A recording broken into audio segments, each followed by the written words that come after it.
Hello, welcome to Jason the Old Millennial. I'm Jason, speaking to you here in my bedroom in the great state of Kansas, and we've got another live stream talking about our favorite albums. This time we're talking about 1971, and I think we can all agree 1971 not a great year for music. A bit of a weak year, I think. Kind of hard to find good.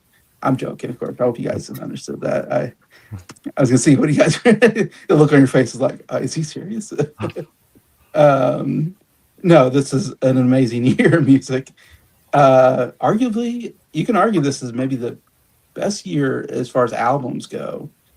Like when you're talking about just the quality of albums that coming out this year.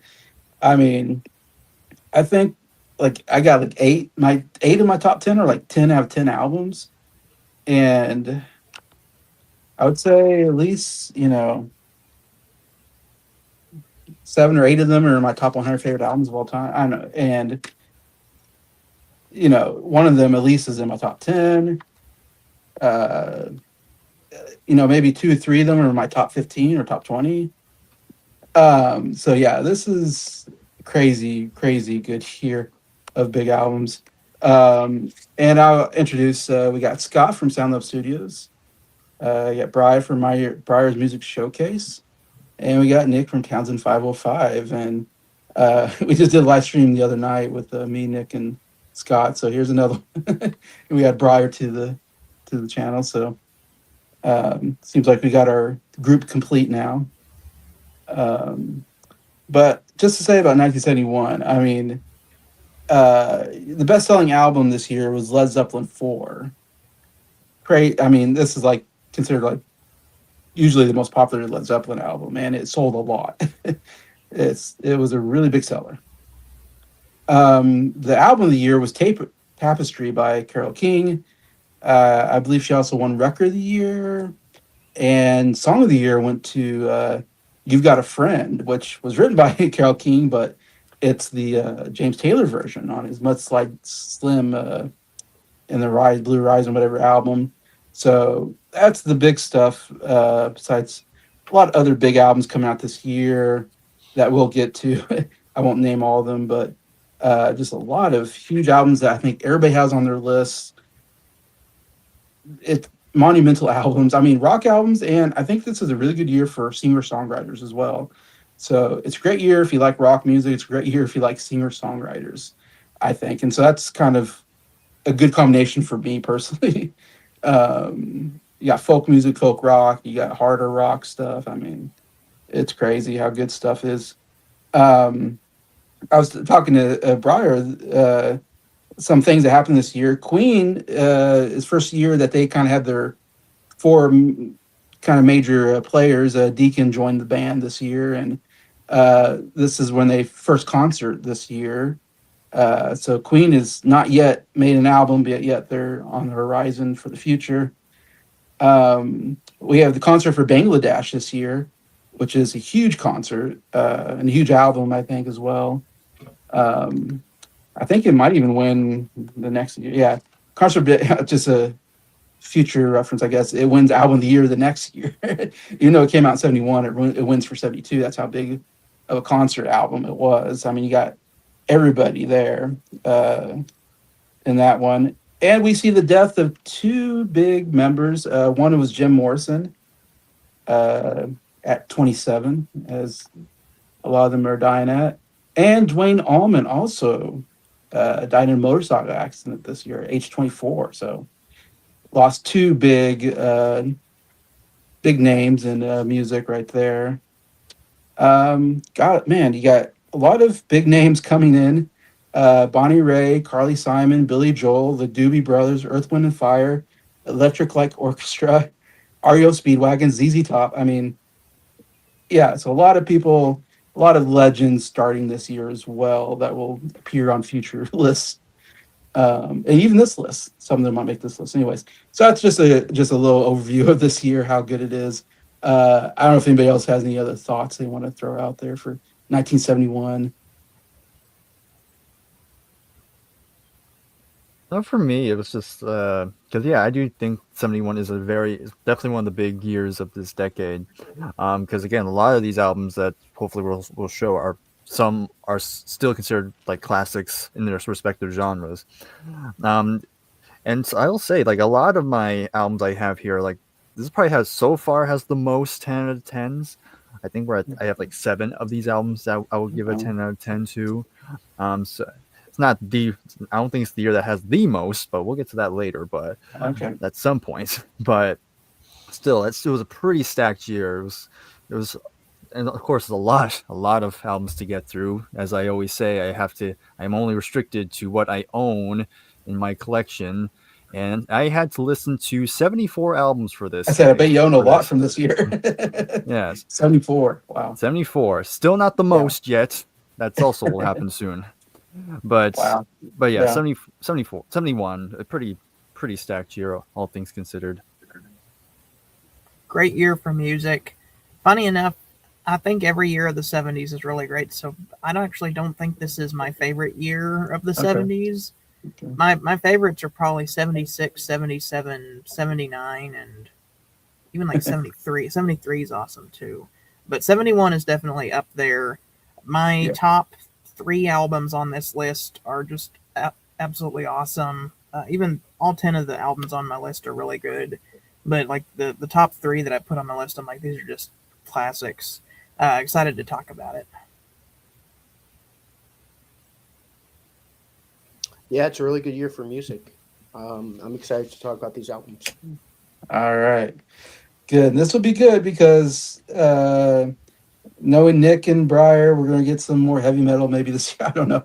And we'll get a variety, hopefully, of albums. But there's going to be some that I'm guessing are going to be similar. So it'll be fun to see what we got the same on this year. And so, Scott, you're going to start us off with your 10 through 6. 10 to 6. Okay. You mentioned there in the history that Jim Morrison passed away. My number 10 is "L.A. Woman" by the Doors. Not my favorite Doors record. I would probably go to the debut, but this is one of my favorite ones, just because it's their last album with him, as well as I feel like his voice is on another level on this album. Like his voice was good before, but like he steps it up even more on this one. Um, Very evident from the first track, "The Changeling," where he's got this like very gravelly, heavy voice. Um, Awesome keyboard playing on that great riff.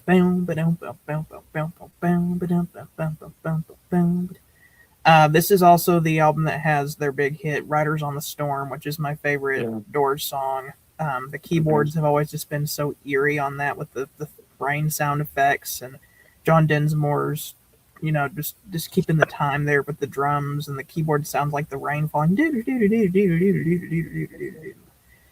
Title track is awesome. Lots of great jamming on there, especially when you get to the Mr. Mojo Rising part. Um, yeah, really, really great album. That's going to be my number 10. Number 9 is an album that I don't know if it's going to be on everyone's list. This is more of a Yeah. personal favorite album for me. It's an album by an artist I know all 4 of us love, but I know not all of us love this album. But it's "Cold Spring Harbor" by Billy Joel. I like this album a lot more than most people. Billy Joel said it was crap. I know we had the production error and his voice sounds like a chipmunk, but I still like this album. It's definitely not my favorite Billy Joel record, but it's actually pretty good. You can see kind of the seeds of where he's going to be later on, and songs like "Everybody Loves You Now," "She's Got a Way," stuff like that. Just thinking about all the great songs on here. I like "Tomorrow Is Today," very personal song.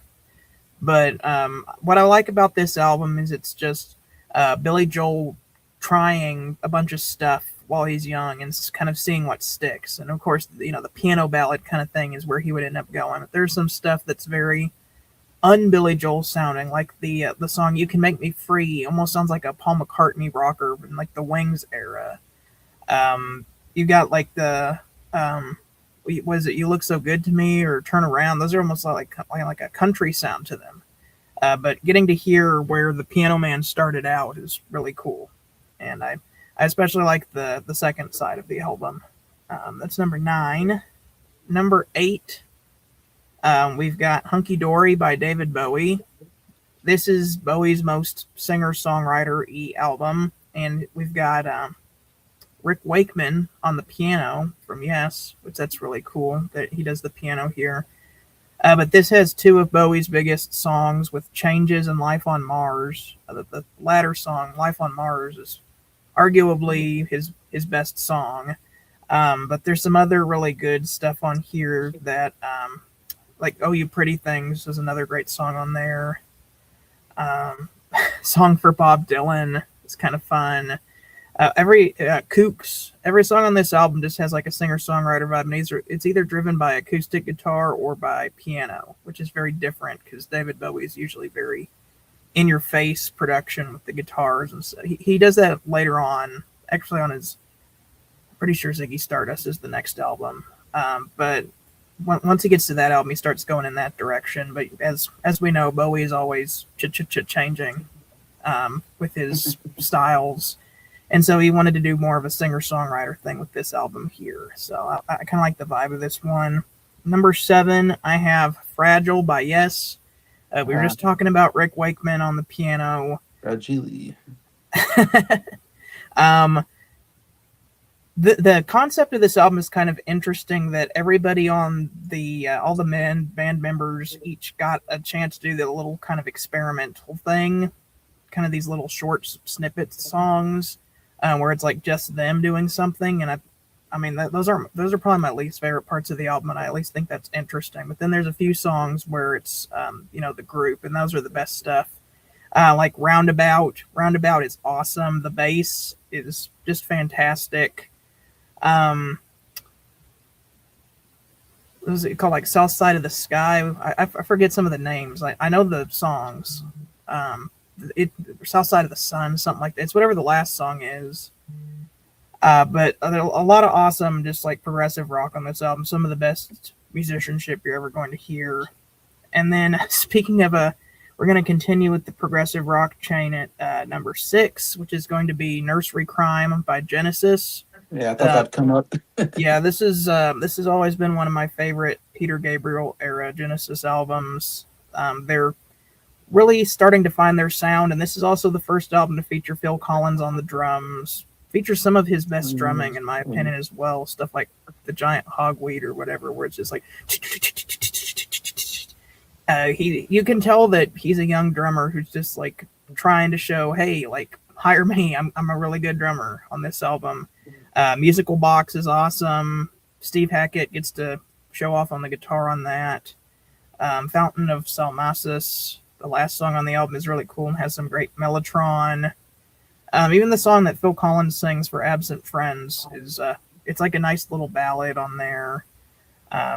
Seven Stones, that's got some cool mellotron on there as well. And of course, Harold the Barrel is hilarious. So that's my number 6. Mike said Bryer is a king of streams today. Yeah. He saw the stream I was on earlier. What stream were you on? I was on Adam's channel. Oh, nice. Yeah, they reviewing an album. I think that Is 2 the most streams I've been on in a day? I feel like I've done maybe Not 3 aware a of- day You were on before. 3 at one point. holy cow. Yeah. So you Yeah, got I some know I prog was on- rock in there. Good stuff. Sorry, what'd you say? I said I know I was on 3 at one point. Yeah, we're doing All like right. Fleetwood Mac and the Rolling Stones. Rolling Stones, and I think me and Jason did a stream, just me and him. Yeah. All right, Bryer, hit me with your 10 through 6. All right, 10 through 6. First one at number 10, we're going to Motown first off. Okay. And we're going to go with Marvin Gaye. Of course. I forgot to I even needed mention to. Marvin Gaye. I wanted to listen to that album. If I had listened to that, it had probably been on my list. Yeah. The number 1 album, according to Rolling Stones. Yeah, I even forgot to mention that in the intro part. Yeah. Yeah. But I'll just rip the band out of the way. Is it the best album of all time? I mean, I'm not going to get into that really too much. But is it an important album? I would definitely say so. Okay. Yeah. Again, Marvin's, this is where he's really going more of a social commentary approach for this. The whole title of the song, "What's Going On," of course, is reflecting the time period that was happening, all the political stuff that was, during that point. And that's pretty much the whole theme of the entire album. It's kind of almost pretty much like a concept album in a sense. So in that regard, it's pretty adventurous for him at this point. But I think this is a really well produced album. Again, the players on here. I mean, you have James Jamerson on bass, and he's like a legendary bass player. And yeah, you hear a lot of him on this. And of course, Marvin's vocals. Okay. I mean, if you know Marvin Gaye, you know there's going to be some great soulful vocals on this, and he does not disappoint. And it's just a really, really enjoyable album, and it definitely is up there on some of the most well-respected albums of the decade, Oh yeah. especially for 1971. But that's gonna be my number 10. Moving along, now we go on to pretty big name here, Elton John, Madman Across the Water. All right. You can argue this is kind of where that classic run of albums really began. You could say it's his self-titled, but then again, Tumbleweed Connection wasn't a big seller, so you can say this is where it kind of started. Because it had two big hits on here. You have one of the classic songs, "Tiny Dancer," with that classic piano intro and that chorus that we all can sing along to, thanks to a certain movie. Yeah. Funny enough, Cameron Crowe, the director, he actually went to the same college I went to. Oh, Yeah. in California. Okay. Yeah, there's a whole poster with him on there. Cool. So anyway, but yeah, Tiny Dancer, classic song. Then the other kind of big hit was Leave On, which again, you have great orchestration on that one, which is great. And even some of the deeper cuts I think are very strong, like songs like Razor Face, which is another pretty good song. And then the title track just has a very cool vibe, especially how kind of dark sounding it is. But I really like the approach. Indian Sunset's another really great song. Then Holiday Inn, I really like. And even get some more sillier songs like all the Nasties, which is basically him kind of talking trash on the music press. But still, it's Elton John. It's still kind of early on, but this is where his commercial reign is gonna really come into play later on in the decade. So that's gonna be number 9. All right, let's finally get to some heavy stuff. So this is definitely one I know none of you are gonna have. Somewhat obscure, but I know they have a pretty big following. And it's the first time I'm talking about them now. So the band is called Uriah Heep. Okay. Which they got their name from I think it was a Charles Dickinson book. There's a character called Uriah Heep. Yes. Moby Dick? What? Or no, sorry, what did you say? Not Moby Dick. Charles Dickinson. Charles Dickinson. Okay. Sorry, I was thinking somebody else. I forgot which book it was, though. What book is that? Yeah. I know what you're talking about, though. But anyway, we'll get enough of the literature. We're not doing literature today. So the album I'm going to show is their third studio album, and it's called "Look at Yourself." I've seen that at the record store. It's got a mirror that you can look at yourself in it. Right. Because if you look at the CD, you're like, "What the heck is this?" And you'll be right, because this CD issue does the album cover dirty, because you really got to get it on record where you can, like Scott said, you can look at yourself. See, you can look at yourself right now if you look close enough. But yeah, so very cool. Had to get this on record here. So Uriah Heep, they're a hard rock band from England, and some people give them a bad rep because to some they kind of call them like a poor man's Deep Purple, which I think is bogus. By the way, to me they don't really have that much in common with Deep Purple. The only thing they have in common is the fact they both use a heavy Hammond organ. That's really the only thing they have in common. But they're definitely more theatrical than Deep Purple because their lead singer name is David Byron, and he has a very expressive, and like I said, very theatrical sort of vocal style. And I've heard, I don't know if this is true, but I heard Freddie Mercury took notes from David Byron because they were both kind of flamboyant in a way with how they presented themselves on stage. And they both had pretty high vocal ranges. but it's really really fascinating stuff. I mean, and like I said, very heavy for this time. The first song, "Look at Yourself," just kind of paints the picture and what it is. Just this relentless, very high energy, getting a lot of harmony on this too, and even some great guitar work from the guitar player Mick Box, who is very underrated. Definitely is a big opponent, big not opponent, but a big proponent of the wah wah pedal. He loves using that stuff a lot. Um, and you have a lot of shorter songs like "I Want to Be Free," and there's even some more proggier type of moments because there's a 10-minute song called "July Morning," and that's a really good epic track on there, especially towards the end where it gets heavier and heavier. Almost gives you like almost like a what's the Beatles song "She's So Heavy." Kind of has a similar take on that. Um, and the rest of the album is pretty much on that same vein. There's not too many songs. Like there's one, two, three, four, five, six, 7 tracks on here. Okay, But again, not very some much. very good, very good, very good heavy stuff if you're into that sort of thing. So Uriah Heep, look at yourself. David Copperfield's the name of the book. Oh, okay, that sounds about right. But thank you. That's number eight. That was 8. That was 8. Yep. Yes. Okay, number 7, and I'll make this one brief because Scott kind of already talked about it. Yeah, Genesis Nursery Crime. Mystery Crime. Yeah, like I said, don't have too much else to add, but definitely one of the best from the Peter Gabriel era. Really enjoyable. And Musical Box is a classic in this time period. Perhaps in Friends, where first time Phil Collins takes lead vocals in the Genesis song, albeit very short, but nice start. Then you have Return of the Giant Hogweed, great guitar intro from Steve. Um, and then Seven Stones is pretty good. Then you have funny songs like Harold the Barrel, which is a lot of fun.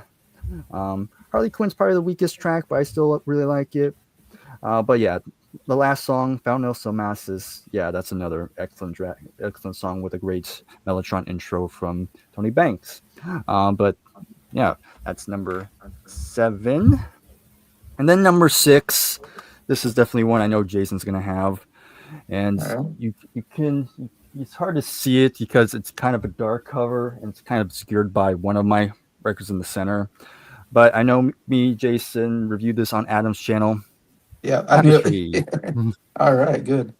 Yeah, Carole King. Yeah, I mean one of the most influential singer songwriters ever, of course. And this is when, and then also there's a kitty on the cover, so it had to Yeah. be on here too. Yeah. Um, but man, I really love her vocals on this album. And even though there's some of the songs are kind of covers, but there's songs that she wrote, but she gave them to other artists before. Songs like "Feels Like a Natural Woman" and "Will You Love Me Tomorrow." They were hits before, but I definitely think Carol does a really good job giving her own take on them, and you can probably feel a little bit more emotion if you can make the argument for that. Yeah. But some of the original songs on here are excellent. Like "I Feel the Earth Move," "So Far Away," just a gorgeous piano ballad. And one of my favorite songs is the more jazzier sort of song with "It's Too Late." That might be Yeah. my favorite song on the album. Really well constructed. And then "You've Got a Friend," get another really good ballad, which I love a lot. But yeah, it's definitely one of the great singer-songwriter albums. And Yeah. it's 10 out of 10, of course, for me. So that's Yeah. my number 6, Carole King.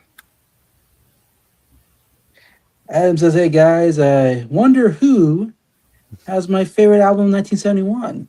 Hmm. Can anybody guess who is his favorite? Who?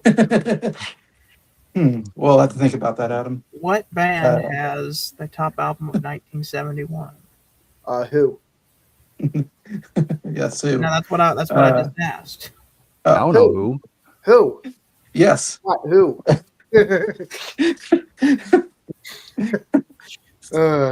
All right. All right, Nick. 10 through My 6. number 10 through 6. My number 10. You mentioned this album already. Bryer mentioned already. "What's Going On" by Marvin Gaye. Hey, number 10 again. And oh yeah, I mean, I went through a whole What's deep going dive on. on? I went through a whole deep dive on Marvin Gaye a while back. Good discography. Right. Yeah. Yeah. I would recommend you the discography, Bryer. There's some really good albums. Yeah, I have a Um, couple of them. that one album, did a few albums with that one girl, Temi Terrell, I think her name is. Yeah, yeah. United. Those are That's good. United. That's a great album. I think that's Yeah, like yeah. my favorite album. Yeah, he Was made some really this good stuff with her. was this Um, kind of like a turning point though? Like as far as like his albums sound a little bit different, or kind of, yeah. Like he's starting to sound like his own. Like he doesn't yeah. sound like someone who's a part of the problem with a lot of um artists around this time that were signed to the Motown label, which unfortunately were African Americans, is that they didn't have any control over their music. And the problem is that Marvin Gaye really didn't have much control over his music in the big chunk of his career. And this, like all of the '60s, he really didn't have much control. And this was like his first album where he really had say. He actually was able to write the stuff. He was actually able to do a lot with this album. And this is the album that he made. And I think he did a really great job here. Is this his best album? I certainly think so. This is definitely Okay. up there. I know that's the basic choice. I mean, I didn't want this to be my favorite because I want to count like Scott with Hotel California. I wanted United to be my favorite album. Try to be a little different. But then I heard this album in its entirety on its own, and I'm like, this album is a masterpiece. This album is like one of those albums where the songs go into each other, which I really like, as like a big cohesive album. What's Going On, of course, that's the big iconic song. Same with Mercy, Mercy Me. Those are like the two big songs on the album that, if you've heard of this album, you'll know those two songs are on there. But my favorite song isn't those two songs. They're up there. Like if we were to review this album and I were to make my top five, those two songs would be on my top five. Don't get me wrong. But my favorite song has always been Inner City Blues. That song is awesome. And that was another single off this album. So it's not like a hidden deep cut. It was a single off this album. So even Marvin Gaye knew this song was really good. And to me, the best song, and it's the last song on the album. It's like really epic in my opinion. It's kind of like, to me, it's like the epic album closer of what's already a really great album. Save the Children, that's another great single off this album. I gotta say, the 4 singles he chose were great. I think he chose 4 really good singles off this album to represent the album. The 6 deep cuts, though, 4, 9, 5 deep cuts. What's Happening, Brother? Great follow up to the single. What's Going On? Flying High in the Friendly Sky, I really enjoy. Of course, Saving the Children, I really like. God is Love, that's a really underrated one, which goes into the last song on side 1, which is Mercy, Mercy Me. I gotta say, side 1 is so good. Got 6 really good songs. And then the second side, I think it's even better. Got Right On, 7 minutes, but it's epic. Holy, Holy, that's really good. And Inner City to close the album out. What a fantastic album. Definitely deserves his praise. Is it my favorite album of all time? No, it is not. But it may make my top 100 albums. Probably top 100. If not, it's a strong honorable mention. I really like this album.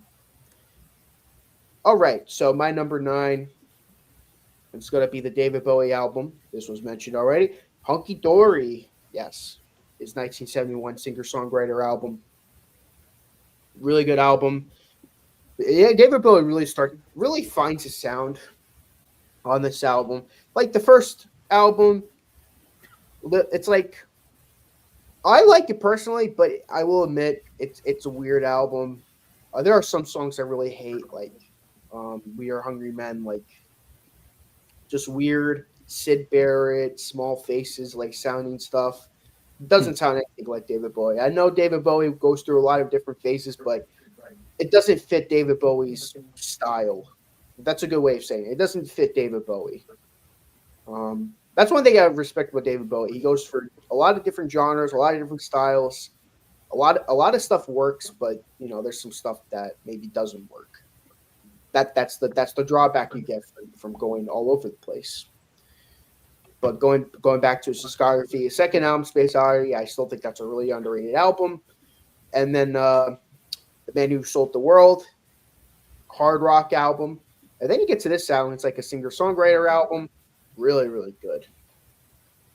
You open up the album with Changes, which if you're a big Shrek fan like I am, you know the cover version on Shrek 2.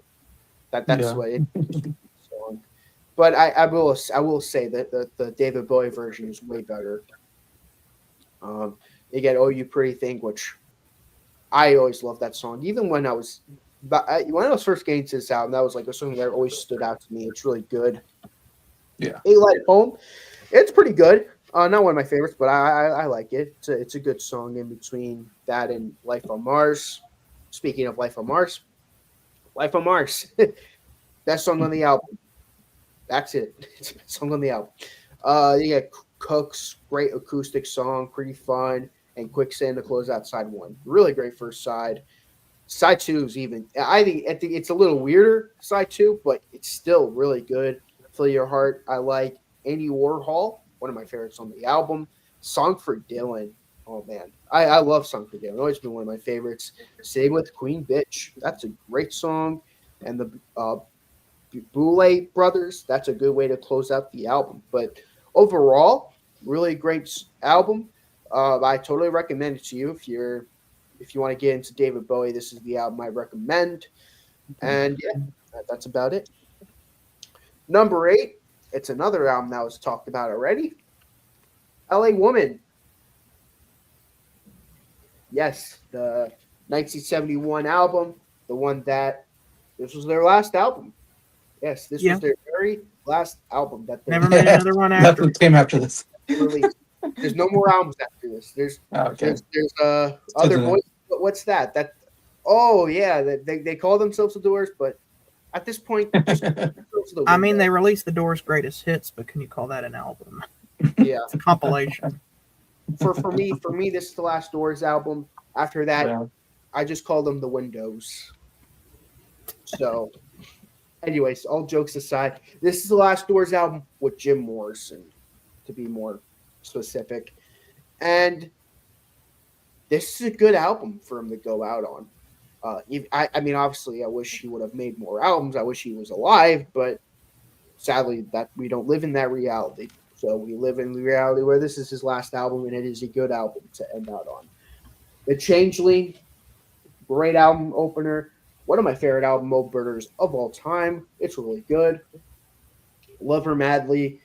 That's like those. What a really good 1-2 punch on the album. Really good. Been Down So Long. I mean, these first 3 songs, really good stuff. Even though Been Down So Long and The Changeling aren't like big hits per se, but I think they're really good. Cars by My Window. It's okay. Always been one of my least favorites on the album, but it's okay. LA Woman, great way to close out the first side of the record. Then you open up side 2 to one of my favorite deep cuts, which is L'America. Always been one of my favorites. It's really underrated. Hyacinth House, that's good. I think that's another really good song. Crawling King Snake and The Wasp, I will say, bring the album down a little bit.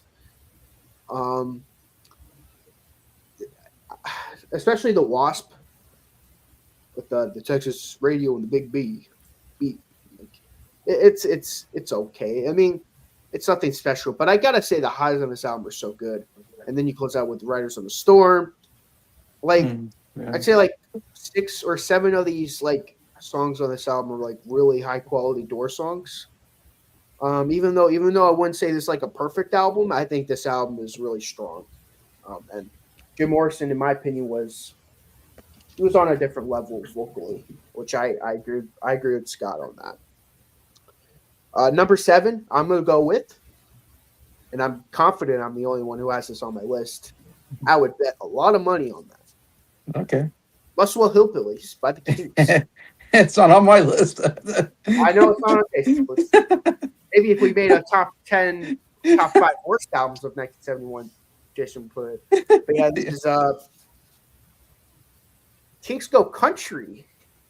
Yeah. Yeah, they go country on this one, and it's not the country you think of. It's not like Johnny Cash or Willie Nelson type country. It's like hillbilly country music, and I think it works really well for them.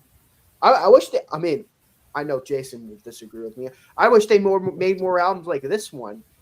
I wish they made more albums like this than they did with those weird Yeah. experimental Yeah. theatrical albums. I wish Theatrical they did more of this. Flash. But it sucks that that this. What was that? Flash. Flash. Flash. Yeah, it sucks. It sucks that this was a one and done type deal. I wish they would have done more with this. Yeah. But yeah, I really love this album. You open up the album with 20th Century Man. I love that song. That's a really good opening song. Um, some of these song names are a little weird though. Acute, Schizophrenia, Paranoia, Blues. I like that song. That's another good song.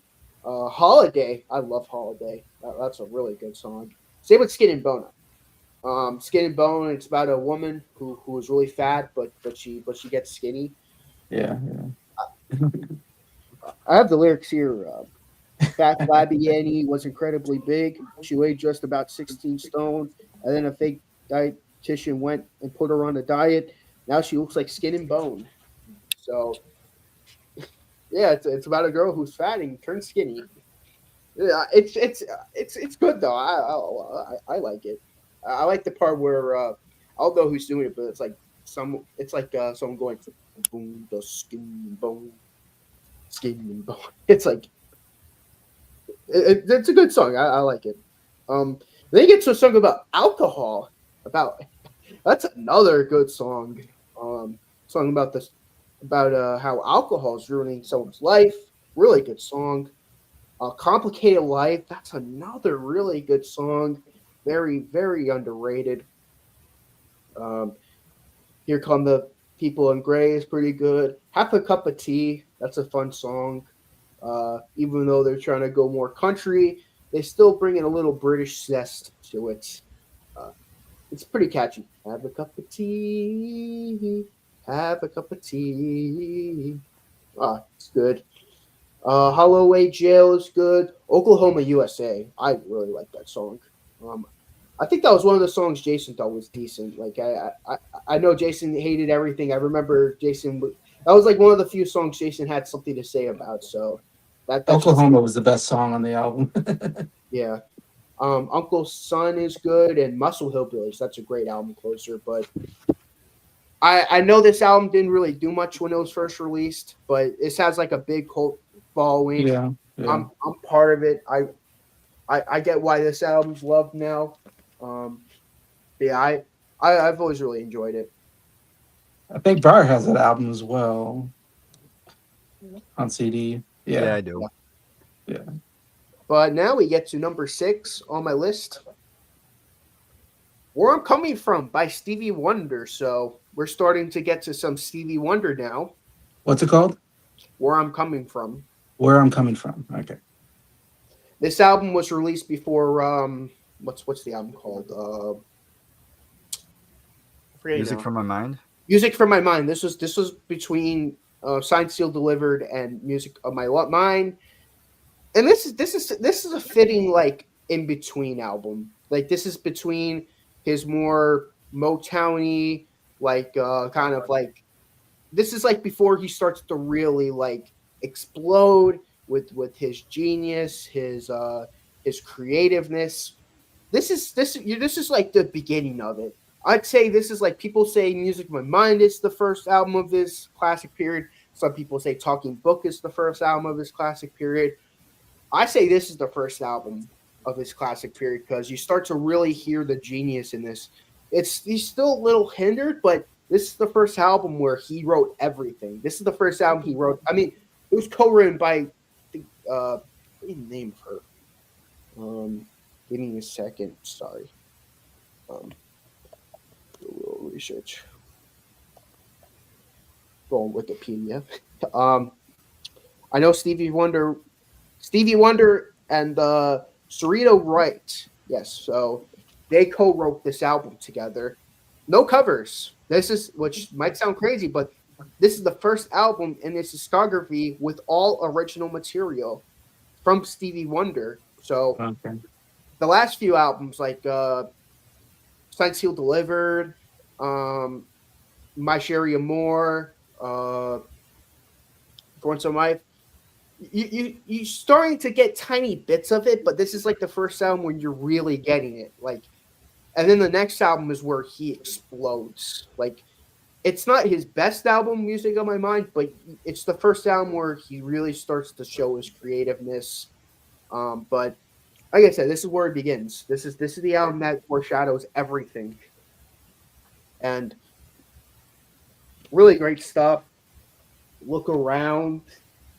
It has like a baroque, like Mozart soul vibe to it that I really really like. Do yourself a favor. That's like funk with soul in it. It's real. Do yourself a favor.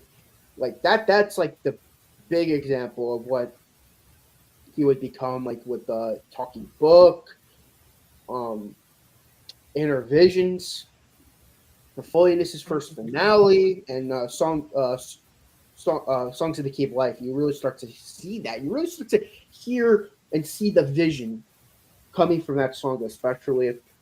Think of Me as Your Soldier. That's a great ballad. Something Out of the Blue. Really great song. Really fun song. If You Really Love Me.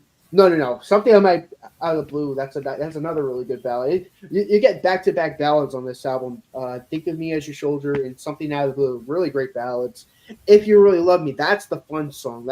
That's like, I think that was like the one single off this album. Really good single, might I add. Side 2 opens up with I Want to Talk to You.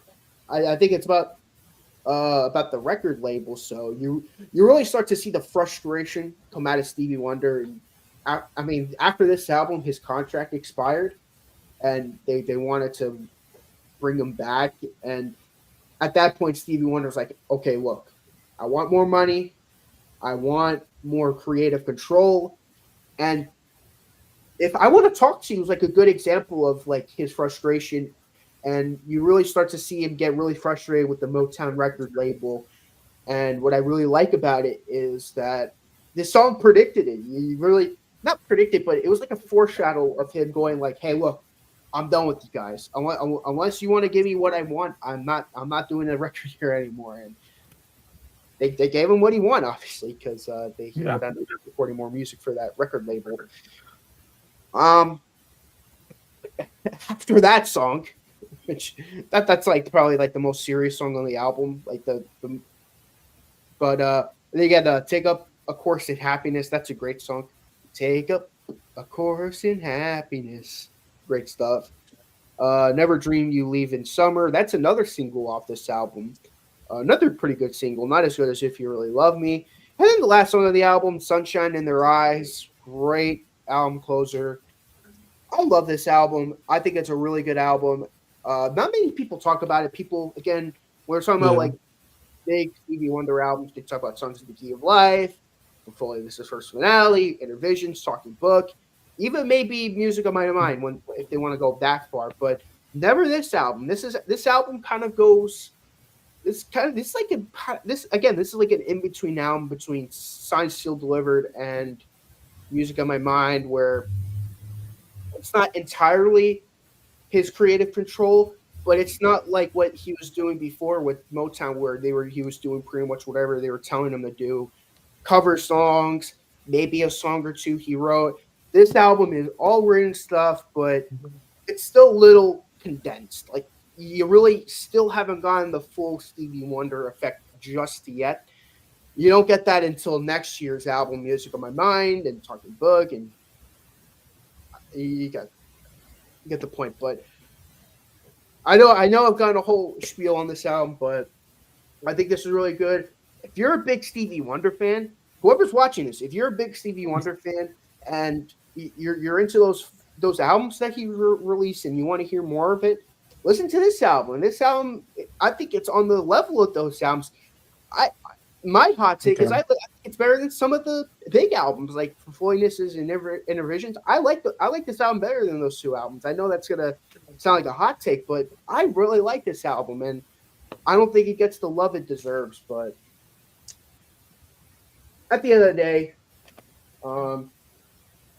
I know a lot of people will ignore that album, but I really like it. But yeah, that's my number 6 where I'm coming from. All right. Man, I think you've had a lot of Stevie Wonder albums. I feel like you probably had at least 5 or 6. I might be crazy, but it seems like you've had a lot of. I really like right? Stevie Wonder. I you really got Stevie Wonder going. I think did you have one last year even? I don't know. I can't remember. It seemed like you had one recently as well. Let me check. I know I had one for his debut because there wasn't really much albums that I really liked. No, you probably had Uptight. Uptight was on there, maybe. I don't know. I'm not sure. I don't think I had that for 66. Oh, you didn't? Oh, wow. Okay. I mean, because 66 is a. Oh yeah, I did have Signed, Sealed, Delivered for 1970. Signed, Sealed, Delivered. Yeah. Let me check 69. I'm not sure if I had 1969. I did have it. My Sherry Moore for 1969. Let me check 68. I'm not sure. I know I don't have one for 67 because I'm not crazy about the albums he released that year because I don't know. I'm not. I was just. I do have For Once in My Life for 68. So yeah, you're right. I do have a lot of Stevie Wonder albums. So one thing I gotta say though, I have a lot of Stevie Wonder on my list, but he hasn't made number 1 yet. But 1976 though, that might be the year he that's a good one. That might be the year he goes over the hump. Yeah, so you're talking about 4 years in a row. So man, he's pretty prolific now that I think about it. God, he come out with at least an album every year. Let me check 72. He might make that list. Even making records since he's like 10. He did. Yeah, he did my list 72 so far. And we haven't gotten to the 3 albums that won Grammy Album of the Year yet, which are coming up. Oh yeah, we're getting there. Yeah, exactly. All right. So if you're a New York Jets fan or Dallas Cowboys fan or a Kansas City Chiefs fan, you might be feeling a little blue during this playoff season. Which brings me to my number 10 album, Blue. That was my segue. He has a Jets fan. I don't know what the playoffs are. You don't know what the playoffs are. I couldn't think of anything to say. And yeah, Bryer he doesn't care, so he's not blue at all. But yeah, this is a huge album for Joni Mitchell. Even though it only makes number 10, it's still it's such a good year. And this is definitely considered her probably best album by many. In fact, I believe it's in the top 10 on Rolling Stone's top 500 albums. It's that good. And again, I love singer-songwriter albums, so this had to make the list. And there's a lot of good singer-songwriter albums this year, I think. And I don't feel like it has a lot of big hits on it, except for, I don't know if River was a hit, but River is my favorite Joni Mitchell song. That song is so good. The piano, it has a Christmas feel to it. In fact, I've heard a lot of Christmas covers of the song on other Christmas albums. Though this isn't a Christmas album, but man, it's a beautiful song. Her vocals are so good on that. She's usually known for her, more acoustic guitar stuff, but that piano playing on that River is so good. Besides that, there's no really big songs on here, but they're all just solid, acoustic guitars, mostly, singer, songwriter stuff. She doesn't exactly write like the most catchiest music as far as like choruses and stuff like that go on here, but I really like Carrie, California, A Case of You, or some really good stuff on here. Anyway, so yeah, I think this is the 3rd album that's made my top 10. I had Clouds and Ladies of the Canyon. So those so far have been 3 really good albums by her that I've heard. I know Bryer especially is a bigger fan than I am, I think, of Joni Mitchell. So it has a good collection of her stuff. So hopefully I'm hoping someone else has that on their list, but yeah, Blue. I'll start off the album there. Number 9 is the biggest discovery I had for this year, and I don't know if anybody else will have this album. This is the one album I'm not sure anybody else will have on their list, and that is "Song for Beginners" by Graham Nash. I'm a big Graham Nash fan. Of course, Crosby, Stills, Nash and Young made my number one the last 2 years, 69, 1970. And here we got a solo work by Graham Nash, his first solo album. And this song is so good. Yeah, this is definitely one of the best discoveries I've had.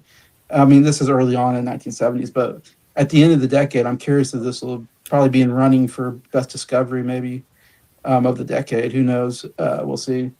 It's another just really good singer-songwriter album. Graham Nash, I love his voice. He has such a good vocals. He's my favorite singer from the Crosby, Stills and Nash and Young group. I love his solos. I mean, I love his songs that he sings on the albums here. But yeah, great stuff here. Military Madness, a great opener to the album. A little more upbeat, I think. Better Days, great. Wounded Bird, really beautiful song. Be Yourself, really good. Simple Man is my favorite song on this album. That is such a good song. I mean, that is one of the best songs I've heard. Going through this, so I'm like, wow. I don't know if this was a hit song, but it should have been.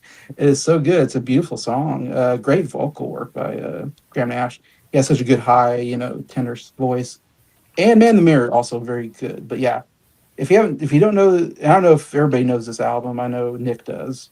But man, I have to recommend it for anybody that might not have heard this album. It's so good.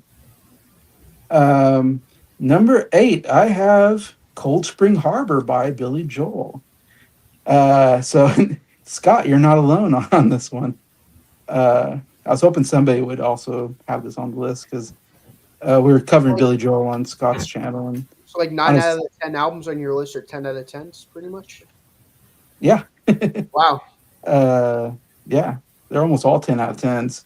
Blue, I might give a 9 out of 10, but it's good. Anyways, but Cold Spring Harbor, this really surprised me because we were going through this the Billy Joel albums on Scott's channel, Sound Lab Studios, and I was expecting this to be like his worst album, maybe like because it's not an album people talk about. In fact, I don't think it's somewhat not well liked by maybe a lot of people. I know Jacob Martin really did not like this album. He gave it a really bad score. The rest of us, I think, gave it a really good score, so we liked it. But yeah, so listening to it again, I was trying to listen to some of the music today just to refresh myself on it. Because it's one of those things where, like, when I gave it a 10 out of 10, it probably was shocking because I was like, what, this album? And I started wonder, like, was I wrong to give it a 10 out of 10? Like, I had to, like, reassess, like, sometimes I do that. Like, when I gave Time from Fleetwood Mac a 10 out of 10, everybody's like, you're crazy. And I was like, am I? Maybe I am. Maybe I heard it wrong. And I listened to it again and go, no, I like it. It still works for me. And this one, I listened again and I still really like this album. And I think it's because Billy Joel, his first album, it's such an interesting story behind it that he was very depressed. He basically he had his best friend that he made an album with before this. He cheated on his wife, basically had an affair with his best friend's wife, and that really broke up the friendship, obviously. And even I'm forgetting her name now, someone can remind me, but the woman in that he was having an affair with even kind of left him too. So he was just so depressed, and even went to like a mental institution or something like that. And he was suicidal kind of feelings and stuff like that. And then he got out of it, and then he wrote this album. So this album is basically an album written for this woman who eventually becomes his wife. He eventually marries her, which is crazy because she heard this album. She's like, oh, wow, this is written for me. She can tell that this was such a personal album that he kind of won her over with it, I think. And so that's kind of a cool story. And so I think it's just such a personal album. It's such an emotional album when I listen to it. It feels somewhat maybe stripped back, like maybe his later albums have more like horns in it and stuff like that. Well, this is just more him and the piano. These are songs that he's really written from the heart, I think. I don't know, something about that I think that really, reaches me, I guess, when I'm listening to it going, man, I really feel these songs. She Got Away, it's one of my favorite all-time Billy Joel songs. Uh, One of the best written love songs I think I've ever heard. Again, written for this, woman that he would eventually marry. So really good stuff there. Everybody Loves You Now. That is such a good song. I was listening to it again. I go, how is this not a hit song? This is so good, so catchy. Why Judy Why? A beautiful song. Fall in the Rain, another super catchy song. These are songs that should be hits. These are, I don't know, these are like deep cuts that nobody talks about, and I forget about them until I listen to this album and I go, wow, these are really great stuff. Tomorrow's Today, yeah, is definitely the very emotional song where he was really feeling depressed. And so, like Scott said, like I appreciate the vulnerability there. And then Got to Begin Again, another great song to end it. So yeah, I'm still on Cold Spring Armor. Is a really great album. I guess I won't apologize for that. All right. All right. So that was number 8. Wait a minute. Yeah.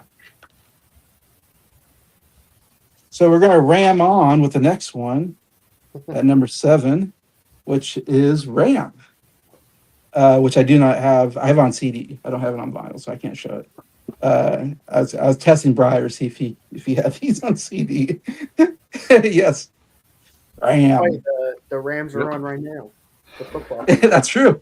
Speaking of Rams, oh my gosh, that's a better segue than what I came up with. Speaking of Rams, yeah, they're playing right now against the Chicago Bears.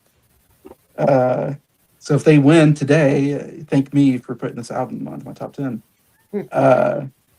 By Paul and Linda McCartney, the only album by Paul and Linda McCartney. But this is Paul McCartney's second album, and definitely more thought out album than his first album, McCartney. He really actually got in the studio and really, took a little more time with this album. And this is an album I actually thought was always overrated. I always thought this is definitely like one of his biggest albums. Yeah, it could be number 1 for a lot of people. Might even put this number 1, and I wouldn't be surprised. This is a big album for him. And I always thought, what's so big deal about it? But I don't know why. Then, like a year or so ago, me and Nick were talking about the album, and I was like, you know what? This is a great album. I was wrong. I do love this album now. Yeah, Too Many People. And I'll talk about another song that's a diss track. This is like the diss track towards John. And funny enough, I have another album here where there's a diss track for Paul. But yeah, Too Many People. Oh man, what a catchy song to start the album. Ram On, the 2 Ram Ons are short but really beautiful songs. I really like those. Dear Boy is great. My favorite song is Uncle Albert, Albert Halsey. I've always loved that song. That's that was like their big hit. I think it might have even been like a number 1 hit or something. I can't remember, but I know it was like a big hit for them on the album. It's so catchy. I'm so sorry, Uncle Albert. I just love it. And then it changes into the last part, and it kind of gets crazy. I just love when he does that. The song almost sounds like 2 songs put together. It's so good. Heart of the Country, I love that song. It's such a good song as well. And then The Backseat of My Car is one of the greatest deep cuts, I think, in Paul's. And I've heard other people talk about this album or talk about that song, and they all say, this is one of my favorite Paul McCartney songs. And I go, yes, I agree. Like, you wouldn't know it because it's not a hit song, but you get to that, it's a great closer. And when you get to it, you go, man, this is such a catchy song and a great way to end it. Anyways, so yeah, Ram, another great album by Paul McCartney, no surprise. And number 6, I have American Pie by Don McLean. Another great singer-songwriter album amongst a lot of great singer-songwriters. Yeah, I don't have this album, actually. I don't have it on CD either. It's one I need to get at some point. It's obviously his big album. It's the only album, really, that's all that great that I've heard from him. But it has 2 of the greatest songs, I think. Yep, there it is. Love the album cover, too. Yeah, thumbs up from Bryer and Don McLean. but American Pie and Vincent are like probably my top 10 favorite songs of all time. I love those two songs and they're somewhat different. American Pie, we all know American Pie. It's one of the greatest sing along songs ever written. As Bryer mentions, Tiny Dancer. This is another one with like we all this song played right now, we'd all be singing to it. Bye bye Miss American Pie. Put the Chevy to the levee. Let the levee. I mean, it's so good. This will be the day that I die. More about the And levee later. was that? More about the levee later on another album. Yeah, and just the all the verses are so fun to listen to, and it's a lot of verses. It's so interesting the different things he talks about in the song, and of course we know it's about the death of Buddy Holly in 1959, and Big Bopper and Richie Valens, whatever that crash, the plane crash, and that's what it's about. So it's a really cool song. Gosh, so good. Vincent is one of the most beautifully written acoustic guitar songs ever. Like some amazing acoustic guitar playing on that. And it's just a really beautiful song about Vincent Van Gogh and Starry. It's talks about Starry Starry Night, which I would say Vincent Van Gogh is my favorite painter, and Starry Starry Night's my favorite painting. I love that painting. It's so beautiful. But I just love that Starry Starry Night. Just so good. Yeah, those are the two big songs on here. But there's some good stuff like Empty Chairs is great. Everybody Loves Me, Baby is such a fun song. More upbeat. Crossroads, another great song. Anyways, it's just an excellent singer-songwriter song with some of the biggest hits ever. So, yeah, that's my number 6, American Pie. So we'll go back to Scott for number 5 through 2. All right, number 5, we got Pink Floyd with Metal. Metal, okay. This is where Pink Floyd really finds their sound. They had been playing around with a lot of sounds before, doing some really out there stuff. This is kind of where it sticks. Starting with the epic instrumental opener, One of These Days. The bass sound on this is just heavy. Roger Waters' bass playing is really great. Really interesting instrumental track. It's kind of weird, but it's really cool as well. Every song on the first side is just kind of just experimental, but in the best way possible. The second side is really why I want to talk about this album, though, and why it's up so high. It's because of Echoes. Yeah. The song that takes up the entire second side of the record, it is mind-bendingly awesome. Starting out with just that piano, that bing, bing. Great guitar playing from David Gilmour on the song. Starts out super chill and goes through all these different changes, and when you're done, you're just like, what have I just listened to? It's awesome. Yeah, Metal, number 5. Number 4, already been mentioned, but I have it up higher. We have Madman Across the Water by Elton John. One of his best albums. Kind of seems like the successor to the self-titled album. Has a very similar vibe. Opens up with Tiny Dancer, which is an awesome song. I love the piano opening on that. Everybody sings along to that one. Hold me closer, Tiny Dancer. And then Leave On was another big hit on the album. That's got some more great orchestration from Paul Buckmaster. So every other song on there is kind of more not as well known. And most of the songs on the album are just really, really good. Stuff like Razorface, All the Nasties is a cool song near the end of the album with like a choir on it. Indian Sunset is my second favorite song on the album. It is epic. Same with the title song, Madman Across the Water. That's probably my third favorite song on the album. It's epic as well. You got 2 super epic songs just back to back there. What else is on this record? Holiday Inn. Holiday Inn has a sitar on it. That's really interesting as well. But this is kind of Elton John pointing towards his work later in the 70s, kind of showing this is the beginning of a real dominance on the record market in the early 1970s. All right, now we're getting to number 3 and number 2. These top 3 are the ones that I think are just on another level here. Yeah. Number 3, we got Sticky Fingers by the Stones. Of course, yeah. This is, I mean, Brian Jones had just passed away, so this is the Yeah. first album without him. So you think, where are the Stones going? Is it going to be any good? And then you start the album up and you get Brown Sugar, that guitar riff. And you're like, oh nope, the Stones ain't going nowhere. They're great saxophone on this album as well. Not just on Brown Sugar, but also on Can't You Hear Me Knockin', which I'm going to talk about in just a minute. But the saxophone is great. Speaking of it, I'll just go ahead and talk about it. Can't You Hear Me Knockin' is awesome. That's my favorite song on the album. The guitar is just epic, and I love the jamming in the second half of the song. It also has a great ballad with Wild Horses. That song is awesome. I love that one. Sway is awesome as well. I Got the Blues, kind of their tribute to to soul music. Dead Flowers is a country song, which is really interesting. I mean, Moonlight Mile, that's a really cool way to close the album as well. It's a very underrated song. Got this grand production to it. I'm trying to think. Oh, I think I'm missing a few songs. I don't think I talked about all of them, but all the songs are really good on this album. It's kind of the Rolling Stones transitioning from the 60s to the 70s very well, and showing that they're evolving, but in a good way. They're not really fading. It's like the first song on their first album. They're not fading away. They're really expanding their sound, and they get even bigger in the 70s almost. That's my number 3. My number 2, I got.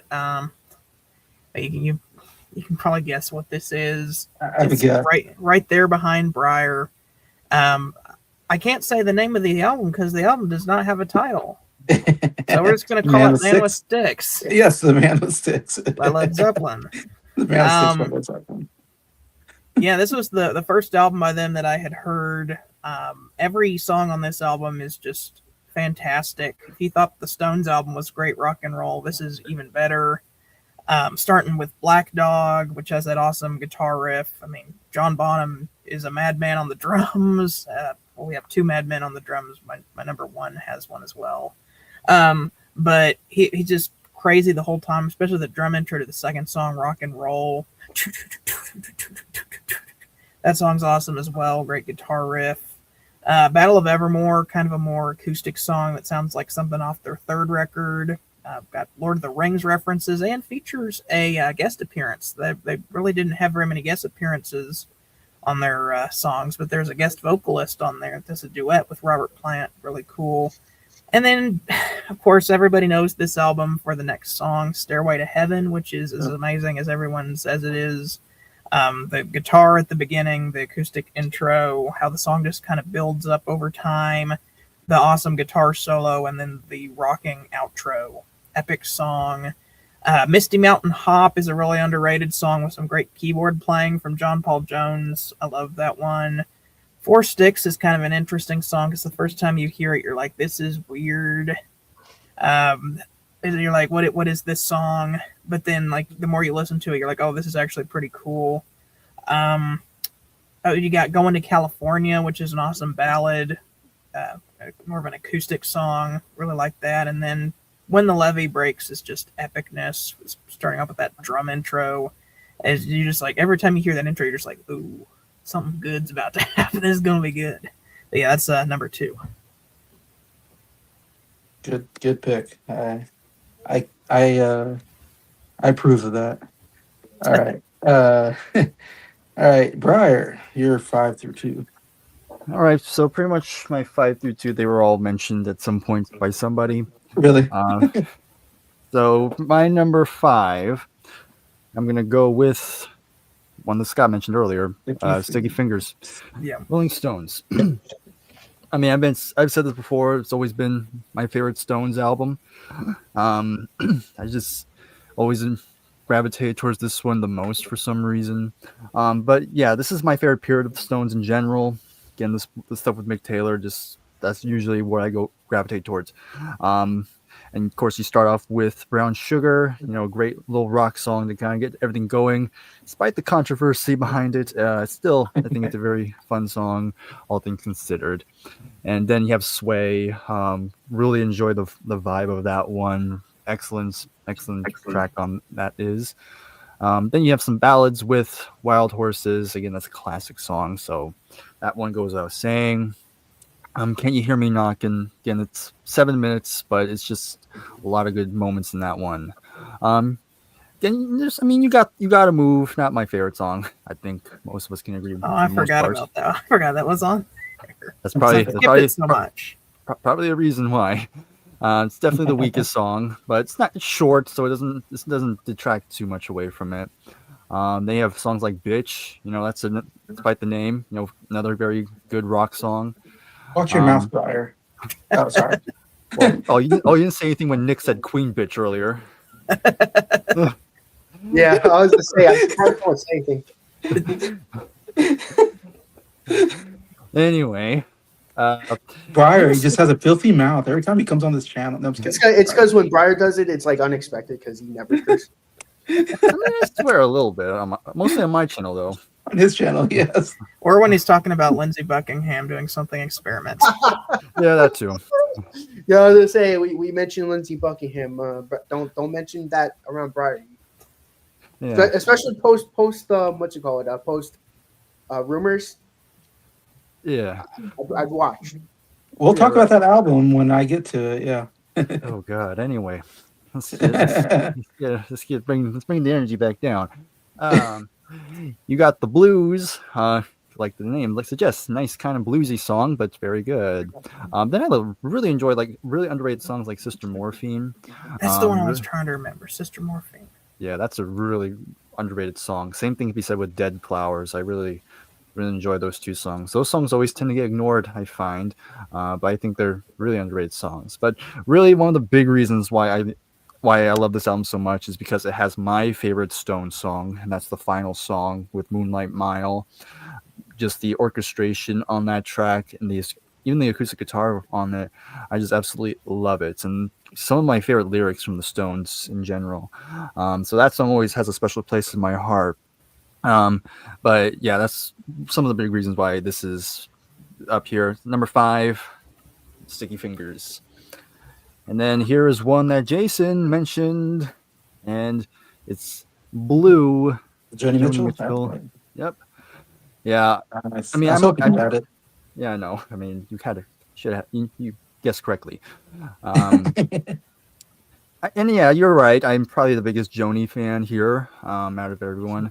And again, I'm not going to come out and say like I'm the biggest like folky singer-songwriter fan there is. Right. But I don't know, really the big reason why I enjoy Joni so much is that I just enjoy and love her vocals. She has one of the best vocals from a lot of these singer-songwriters because she can sing. She has this very high, almost very high vocal range, especially early on. I mean, when she got older, she kind of lost it. But this whole period when she still had that high range, like it really elevated a lot of the emotion to a lot of these songs. Songs like All I Want, one of the few upbeat songs on here. That kind of sets a really nice way. Really nice acoustic guitar playing on here, which is great. My Old Man's nice follow-up song. And then you have Little Green, which is a very, very touching song. Of course, for many years, nobody knew what the song meant. And so it was revealed years later. It was actually written about her daughter that she had to give up for adoption. Yeah. And she would reunite with her years later. But that's a very touching song. Carrie's another wonderful track. The title song, very fitting. It's very depressing, but I like depressing music, so there you go. And California, of course. Not the last time I'm going to say California in this video. I know. There's like 2 albums with California in them. Yeah.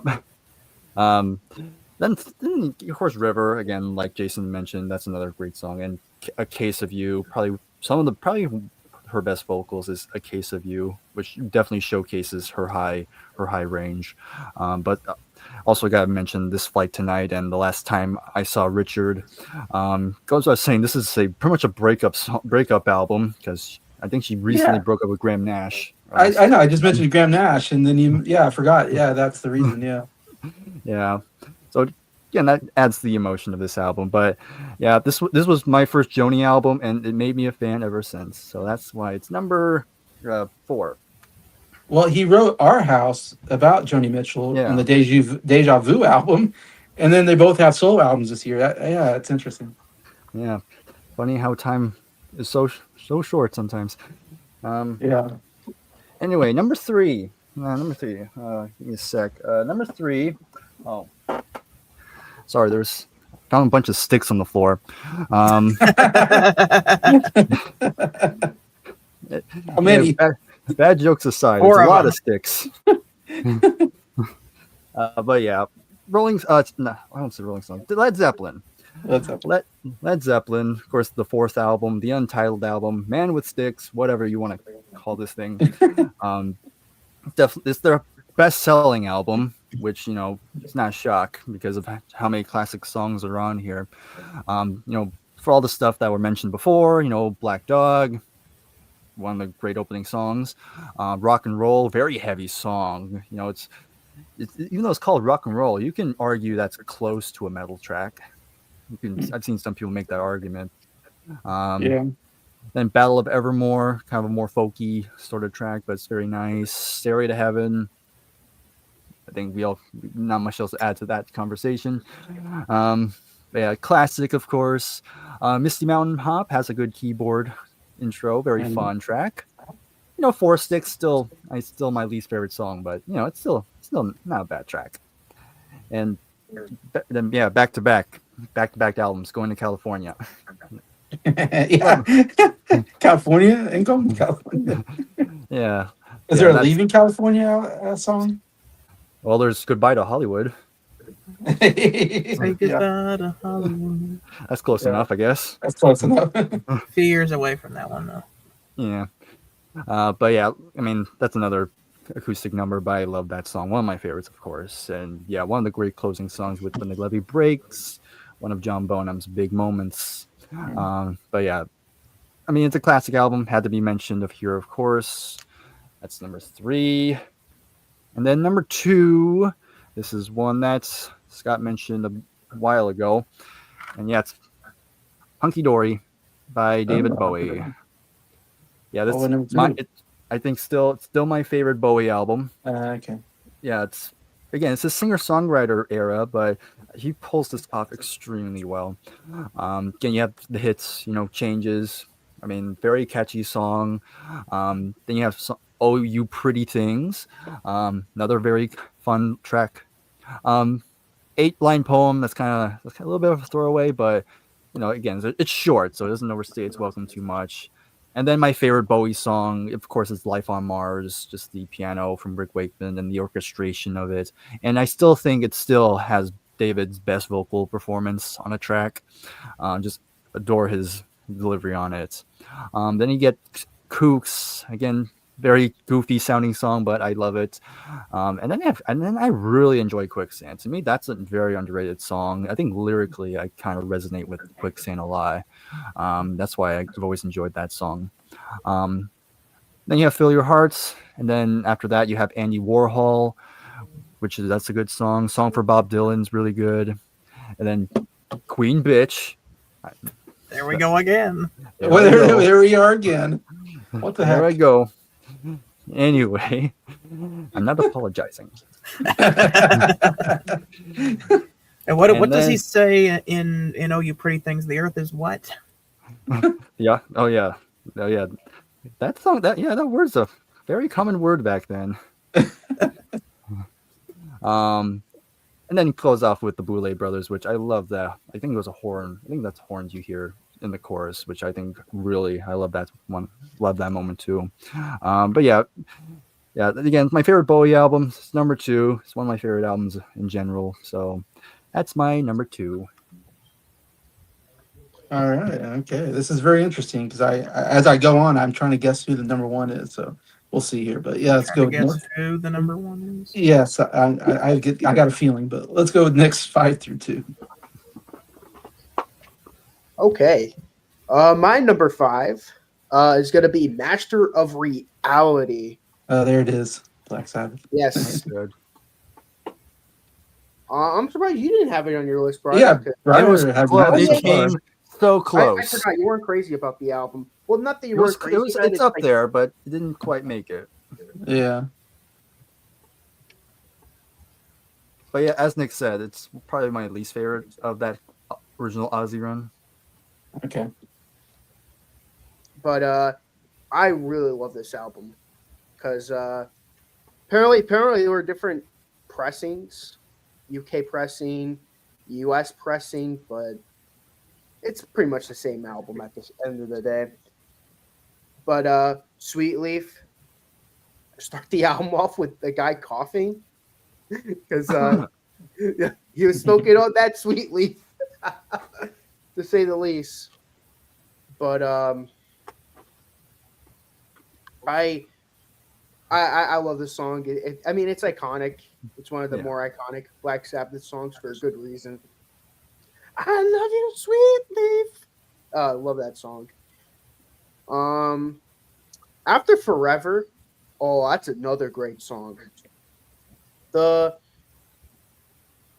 like the musicianship on this one. It's a great rockin' song. It's really good. Embryo, oh, even though it's only 28 seconds, it segues great into Children of the Grave, which I love the riff on that.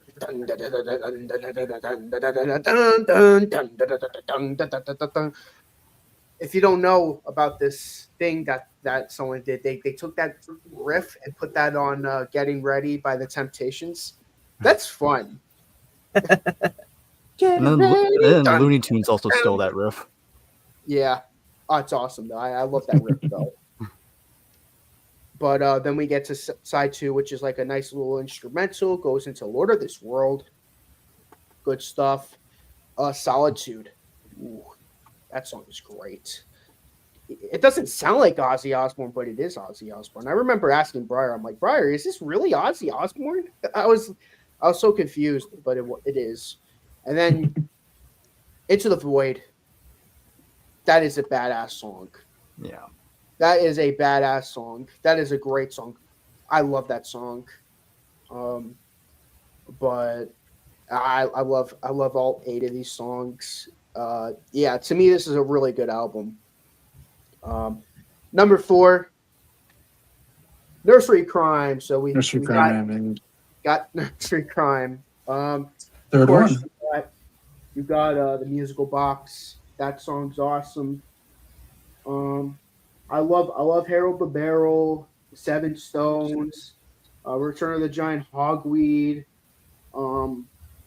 Brats and Friends, sung by Phil Collins. That's a great song. Really great. Prague album.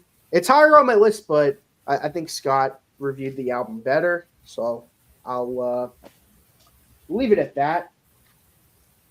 Well, number 3, I will say last year, the Beach Boys were the 1970 music champions. Sadly, the defending champions did not win it this year. They are number 3 this year. Wow. Surf's Up by Up. the Beach Boys. This would be my favorite album of the year. My only problem with this album, there are 2 songs on this album that don't belong. There are 2 songs that I feel like you take these 2 songs off the album, you put these there's 2 songs that was written by Dennis Wilson. You put those 2 songs on this album instead. This is the best album of the year. Arguably my favorite Beach Boys album, but sadly not. Talk about the highs first. Don't Go Near the Water. Great, weird, experimental stuff. Long Promised Road. I think that's awesome. Disney Girls. Oh, I love that so much. Feel Flows. I love Feel Flows. Looking at Tomorrow. Welfare Song, that's good. Day in the Life of a Tree. Now we're getting to like the 3 best songs of the album. Day in the Life of a Tree, Till I Die, and Surf's Up. best 3 songs of the album, bar none. And it's like back to back to back. It's like a retrospective of life, like day life of a tree, talking about a tree who. It's sad. It's a sad song. Like, it wasn't sung by anyone in the band, but it's a depressing song. Till I Die. Like, I'm a cork on the ocean. How deep is the ocean? Oh my god, the lyrics on that are so good. Surf's Up, great song. My biggest problem though, Take a Load of Your Feet, Student Demonstration Time. Those 2 songs do not belong on this album, especially Take a Load of My Feet. Take a Load Off Your Feet. That song sucks. That song is garbage. There are 2 really good songs. I think 4th of July is one of them. I forgot the other one. We put those 2 Dennis Wilson songs on this album. Not only is it the best album of this year, might be like top 20 best albums of all time. Okay. Because the highs of this album are so high. Especially those last 3. Side 2 especially. Feel Flows, Day Life of a Tree, Till I Die, Surf's Up. Those 4 songs are so good. Side 1 though, those 2 songs don't belong. I will admit, Student Demonstration Time gets a little too much hate. It's not a bad song. If it was like a B-side on a single, I would like it a lot. I'd be like, you know what, this is a really good hard rock song, but it doesn't belong on this album. That's the problem. But that's my opinion. Number 2, Poems, Prayers, and Promises by Yes. John Denver.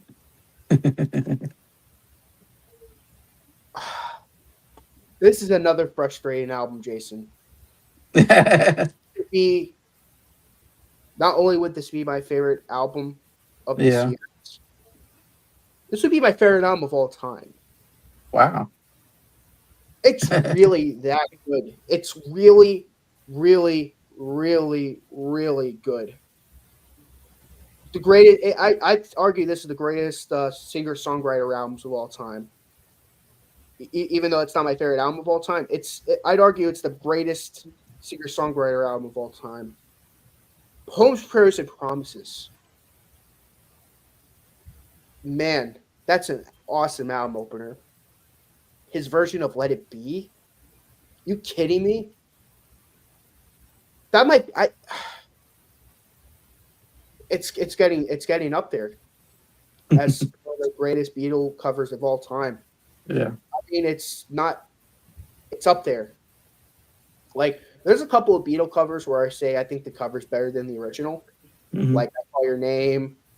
I'd say somewhat If I Needed Someone vocally with the Hollies. The Hollies game. But this version, I wouldn't say it's better. I wouldn't say it's worse. I say it's its own thing. Like, I wouldn't say like it's worse than the original because I think it's amazing. But I wouldn't say it's better than the original. It's like its own experience. Like Let It Be is like one of those songs that is great on its like it's an amazing Beatles song for one reason. This version is great for an entirely different reason. So if you ask me which version I would prefer, neither. It depends on what I'm in the mood for. If I want to hear George Harrison rock it out on the guitar, I'll listen to the Beatles version. If I want to hear an acoustic version of the song, I'll listen to the John Denver version. I might sound crazy to some people. Some people might say, "Oh, this version sucks. The Beatles version blows this one out of the water." If you believe that, I don't blame you. But I think this version is awesome. I think this version's amazing. My Sweet Lady, that song is awesome. What an Indie, that's a great song. His version of Junk, way better than the original. Okay. And I love Junk. I think that's a great song. That's a great hidden song on the first McCartney album. But this version takes that and makes it better. I love that version. And then you have the last song on side one, Gospel Changes. Jesus Christ, this song is awesome. And then you get to side two. We haven't even gotten to the best stuff on this album yet. Your favorite song's coming up.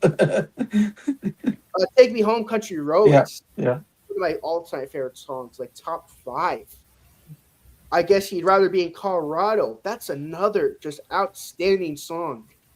Sunshine on My Shoulders. Those first three songs in this second side is just Yeah. classic after classic after classic. It's so good. Around and Around, that's really good. And Fire and Rain. Again, I'm going to say this again. I love the James Taylor version to death. I think this is the better version of the song. Again, Cool. for different reasons. This song is great for its own different reasons. It's so good. But the one thing that kills this album, it kills me to say this, Last the song. fucking box. This The song, box. not even a song. It sucks. It's garbage. It's a Filler. poem. How do you? This is one of the most. This is like one of the worst ways you could end an It is. masterpiece, perfect album. It kills the entire vibe of the album. Yeah. It kills me. This would be better. This is like Queen level stuff for me. And then you close it out on the box. It hurts me to say this because I would say this is better than any Queen album, any Who album, any Beatle album, any album in general. But the box had to come in and destroy any bit of momentum this album had. Wow. It sucks. It really does suck because this album is amazing otherwise. I'm not going to be like Jacob where I would deduct the score for that reason. It's still a 10 out of this album, but I can't rank it any higher. I can't even rank it in my top 10 albums for that reason. It sucks for me to say that because this would be my favorite album of all time. That last track really kills it for me. This would be better than my number one, which I'm sure you probably know what my number one's going to be, but this would be my number one album of this year, but that box, man, it ruins it. It really does ruin it for me. Are we all going to have the same number one? I maybe. That'd be the first time we've done that. This is a possibility. I'm so excited. I was hoping we'd get at least one time we all four get the same one. We'll see. All right. So you're probably imagining what's number 5 on my list. Like, don't imagine anymore. It is Imagine by John Lennon at number 5. This is my favorite John Lennon album, and obviously a pretty big album. His biggest song probably Imagine's when you think of John Lennon, you probably think Imagine. It's everywhere. It's sung all the freaking time. Every Olympics they sing Imagine, I think. It's like the song is like what's the word? It's like that generation's song. I know the hippie generation anthem. It's like the hippie anthem of that era. Lyrically, I think the song is terrible. I don't agree with the lyrics, but the melody is so freaking good. The piano is so freaking good. I still enjoy the song because of all that. Because I think it's interesting because he got Paul McCartney put out a great album this year. And the last year, in 1970, we had I think all 4 Beatles came out with an album, and a lot of them made our top 10s. And then this year, I got 2 Beatles albums that made my top. Beatles solo albums. Lennon and McCartney both made it in here. Both great second albums for them. And again, it feels like the first album, Plastic Ono Band. I don't know. It felt like I don't know if it was rushed or it's a very emotional album. I know like Jacob Martin I think says he really hates the album. I think he calls it pretentious or something like that. And it's an album that it's like, okay, John, like reel it back a little bit. You're going maybe a little too far. And with some of the songs, it's still a good album I think, and got a lot of great stuff on it. And then Imagine is like I don't know. It's just I think a much better written album I think overall, and some of his best work I think ever on here. Obviously, like I said, Imagine itself, but my favorite song and my favorite John Lennon song is Jealous Guy. That is such a beautiful song. And this song is this album has so many beautiful piano. John Lennon was somewhat of a rocker, with the Beatles. I feel like he's known more for his rock songs and stuff, but then you get the song, he's writing some amazing melodies and some great piano work. I don't know if he's playing the piano or somebody else's, but Jealous Guy. Oh my gosh, that melody and even the writing is so good. I love his writing here about problems in a relationship and being vulnerable somewhat about yeah, I messed up. I'm a jealous guy, kind of thing. Oh My Love is a great love song. Oh my gosh, a beautiful song. How is another amazing song by John Lennon. Just another beautiful piano piece by him. So yeah, some just beautiful stuff. And then you get How Do You Sleep? Uh, the diss song to match Paul McCartney's Too Many People song. Except this one's very mean spirited. It goes a little too far, but yet I think it's a good rock song. It's the best rock song I would say on the album, and kind of proves he still can do that. But I like the album. Even it makes me laugh though. The lyrics every time I hear, I go, "Oh my God, John! Like what's going on?" Um, Also, "Crippled Inside" is a really good song too. So that's why it makes it my number 5. Number 4, Bryer mentioned this album. It is on my list, and that is "Tapestry" by Carole King. I think so. I have the CD. I don't have it with me, so Bryer can show it. He already had it. Yeah, there it is. Um, it's funny. I was sitting on a chair by the window with a cat in my lap just when I was watching the football game. It made me think of that cover. Um, but yeah, this is one of the best singer songwriter albums. This, of course, Carole King's biggest album. It was Grammy Album of the Year. It made a bunch of money. Song of the Year, Record of the Year. I mean, it's the biggest album by a female artist up to this point, I would say, and maybe the biggest one until Adele maybe surpasses it with her 21 and 25 albums. But anyways, so really huge. Yeah, one of my favorite female-led albums. Carole King is such a great songwriter. She was writing amazing songs before this, and then here we have her album, and it's like a greatest hits album. It's like so many of her best material. That's why it's so big. Um, my favorite song is "So Far Away." That's such a beautifully written song. It's kind of, there's some heartbreaking songs on here like that one, just about missing somebody that's so far away and all that. It's Too Late, another one, but relationship is over. It's too late to go back. You've Got a Friend, another wonderful song just about friendship. Where You Lead, it's the theme song to the Gilmore Girls. If you ever watch that show, and that's where I know the song from. It is super catchy. I really like that song. Will You Love Me Tomorrow? Man, another. I mean, these are just one great song after another. It's so crazy, and they're all hit songs for her. But yeah, that's another great one. Um, Tapestry, really great deep cut. I think that's such an excellent song. Another beautiful song by her, really well written. And You Make Me Feel Like a Natural Woman. I think I might even like this better than the Aretha Franklin version. That's the big version. And Franklin's such a good singer, but I really like Carole King's voice. I think she has an excellent voice and the piano playing. And it's a weird song because I'm a man and it's about being a woman, but I still like it. I still kind of get into it and go, oh man, so wonderfully written. But yeah, there's just so many huge hits on this album. It's again so many great singer songwriter albums, and this is definitely one of the top ones. So, Tapestry at number 4 on my list.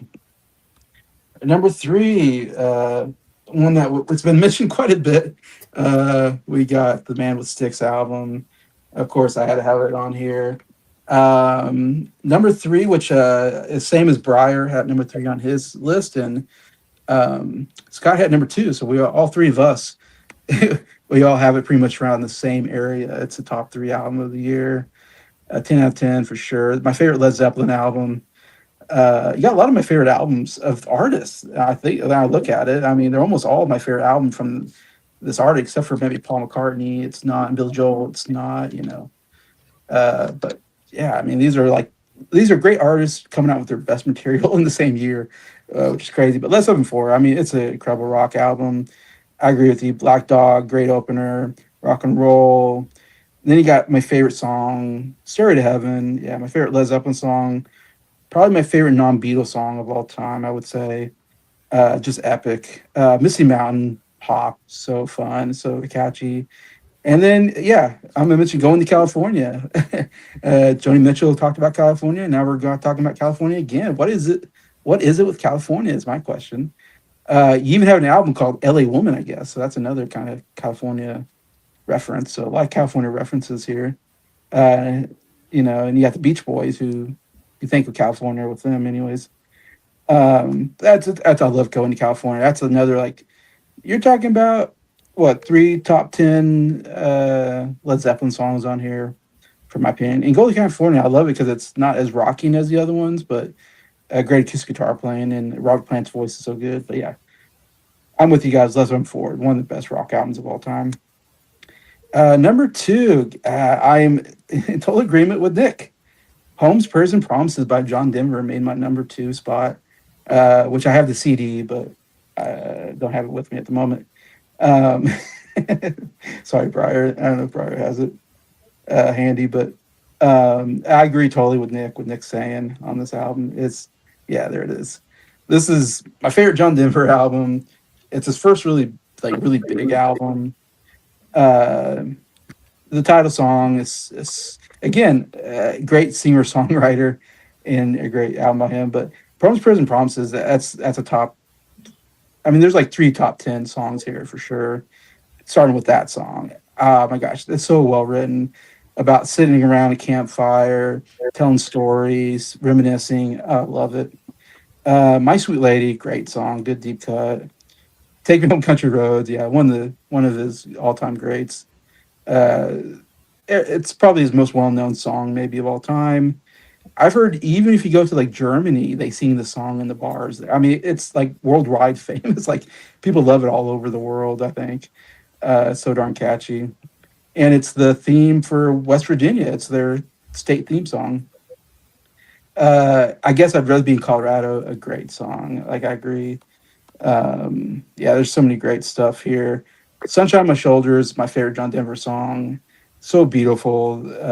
Just talking about how great sunshine is, and it's great. I love the string when strings come in. His voice is so good. I love John Denver's voice, and that's a real good showcase of how good of a singer he was. And then I'll agree on the great cover songs with "Let It Be," "Junk," and "Fire and Rain." Really good cover songs. So yeah, the box sucks. Yeah, I agree. I hate the box, but it's the last song, so you kind of have to just skip it when you get to the end and go, I don't want to listen to the box, whatever. But it's still a just amazing folk album. So number 2 for me. I'm glad Nick has it too. I was hoping he did. I knew if anybody did, it'd be Nick. Yeah, I'm a big John Denver guy. Because you gone through all this stuff. Yeah. All right. So all we have left is honorable mentions and then our number 1 favorite song or his favorite album. So Scott, you want to hit us with some honorable mentions and dishonorable mention? I don't really have any honorable/dishonorable mentions at the moment. All I right. didn't listen to a whole lot of extra ones, but my number 1 album of this year, and I have a feeling a few of us also may have this as our number 1. Who's next? Yes, Surprise, surprise. Wait, it's who's epic. next? Yes. No, We're talking who's on about yes? first? I guess Breyer's next. All right, I'm Um, going then. No.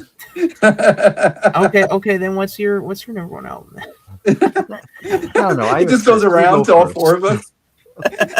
Back to Scott. Anyway, we just talked about this. We on just talked about Jason's this album. channel. We were talking about our average top 100 favorite albums, and this made number 1 because it was really high on everybody's list. I know this is one of the albums that everybody in the music junkies can agree on is Yep. awesome. We all talk very highly about this album just because it's amazing. I mean, I talked a little bit about it on Jason's video the other day, so I don't think I'll talk too much about it. What can we say? But it's got some awesome songs, some of the best drumming and bass playing in the history of music on this album. Just fantastic. Very experimental for its time as well. This is an early use of synthesizers on a couple tracks here, which is really cool. At the time, a synthesizer was a whole console that took up half a room. You hear that on Baba O'Reilly, which is really cool. Bargain is awesome. got My Wife, which is a funny song. The Song Is Over is awesome. I love the drumming on that. Getting in Tune, amazing as well. Behind Blue Eyes, another great song, kind of a ballad that turns into a rocker halfway through. And then, of course, Won't Get Fooled Again, which is one of the coolest songs ever. Has one of the greatest moments in music history where you get that scream at the end. Yeah!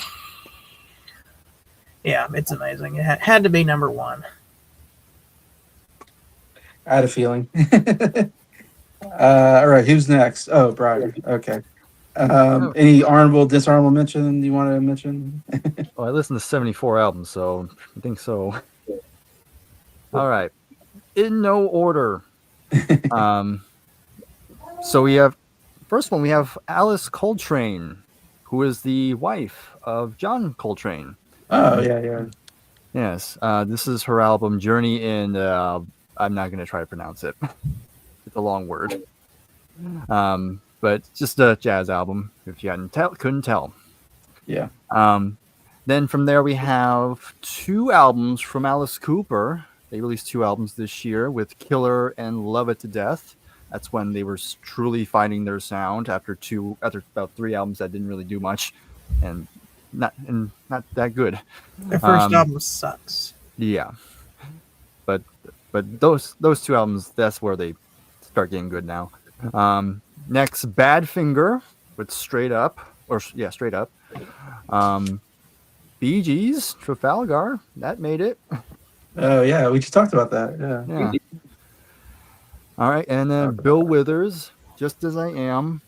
And then Billy Joel, Cold Spring Harbor. And Black Sabbath, Master of Reality. Then we have more obscure stuff. We have Budgie with their first album. Caravan, prog band, In the Land of Grey and Pink. Deep Purple, Fireball. And then Don McLean, American Pie. All right, good. Yep. Fanny with their second album, Charity Ball. I need to listen to Fanny. Yeah, one of these days, maybe I'll put them in an album exchange. Fleetwood Mac, Future Games. Oh, fun. I forgot to have one. Okay. Yeah. Gentle Giants, prog band again. Acquiring the Taste. Appropriate name. Weird album cover. Oh, yes. And again, title very appropriate. That's probably their weirdest album they've ever made. Grand Funk Railroad released 2 albums as well, with E Pluribus Funk and Survival. And another band that released 2 albums, Humble Pie, with Rock On as a studio album, and they also released the live album, Rockin' the Fillmore. And then next up, Janis Joplin with Pearl, posthumous album. Yeah. Jethro Tull, Aqualung. Yeah, that was a big album. Yeah. Here we go. And then John Denver, Poems, Prayers, and Promises. All right. Cool. John Lennon, Imagine. All right. Good. King Crimson with Islands. Then I know Adam's going to like this one. Linda's Farm, Bong Time. Cool. That was a good. That was a good album. Yeah. And then the Jazz Fusion Band with Mahavishnu Orchestra with the Inner Mountain Flame. Yet another band that released 2 albums. You sensing a pattern right now? Mata Hoople with Brain Capers and Wildlife. Mata Hoople, all right. Yep. And some glam rock. Yep. Nectar, Journeys to the Center of the Eye. And Nick Drake, another singer-songwriter, Brighter Later, his second album. And then Paul Linda McCartney with Ram. Right. Pink Floyd, Metal. Poco, From the Inside. Solid album. Rod Stewart, Every Picture Tells a Story. Right, yeah. Santana with his third album. Also the first album with Neil Schon in the band. He was 16 at the time. Yeah, that's crazy. Yeah. T-Rex, Electric Warrior. More glam rock. More glam, yep. 10 Years After, A Space and Time, The Allman Brothers Band at Fillmore East. Mentioned Dwayne Allman earlier. Yep, going on. Yep, Man. that was kind of like his big crowning moments to showcase his guitar work. Wow. The band with Cahoots, and then Beach Boys with Surfs Up, The Doors, L.A. Woman, The Hollies, Distant Light, and then shout out to Nick, The Kinks, Meswell Hillbillies. I'm so glad someone showed that album some love. Yeah. Moody Blues, Every Good Boy Deserves Favor. Then another obscure band with Toad with their self-titled debut. Traffic, The Low Spark of High-Heeled Boys. I mentioned Uriah Heep before, but they also released another album, their second album, Salisbury, same time. Vandergraaf Generator, Pawn Hearts, then Yes, both Fragile and the Yes album. And then the last honorable mention I'll say, ZZ Top, with their first album, aptly titled ZZ Top's First Album. It'd go nice with the Beatles' second album. Yeah, yes. And then I do have a dishonorable mention. So my least favorite out of all the ones that I listened to, I think it was actually kind of tough because there was a couple albums that were kind of competing. But I think of the ones that are near the bottom, this one I feel is probably going to be the one I'll probably go back to the very least of them. And that is the Byrds, Bird Maniacs. Yeah. Yeah, it's Yeah, I definitely remember their you guys worst. didn't like that. Yeah, me and Nick did a review on it. I think it still stands. This is probably their worst album. I think I liked it more than you guys. I think so, but there are a couple decent songs on here, like Pale Blues. I kind of liked. I remember liking quite a bit. But then there's some songs. Mainly, what brings the album down is that there's a couple songs written by the bass player, and yeah, I think they're terrible. They're probably the least sounding Bird songs you'll ever hear. I forget. Yeah, but I mean, it's not the worst album I've heard in my life, but it's like kind of not really one to go for later. I know Birds. that probably pains Bryer because I know he's a big bass player guy. I know. You give the bass player a chance. Yeah, Sure, I'd say giving Bryer would giving call bass him- players a bad name. Yeah, Where's Sting? Where's I don't know. John Deacon. John John Deacon. Deacon. Yeah, I'm trying to think of good singers, but Geddy Lee Hartley, I'd put in there, but Geddy Lee, yeah. Yeah. Peter Cetera. he's a Terra. Yeah. That's quite the honorable mentions, I have to say. Yep. I guess it was a pretty good year for you. Yeah, I think so. I give my number one now. I Yeah, guess? let's go for number one. Okay. Well, What could it be? I'm just gonna rip the Band-Aid off. who can it be now? No, that's in the '80s. But yeah, Who's Next by The Who. I mean, yeah. I mean, Scott said it. I mean, what has not been said? The only thing I can probably add to the conversation is the fact that when it comes to the Mount Rushmore of rock albums, what albums would be on there? You can make a very strong argument this album could be one.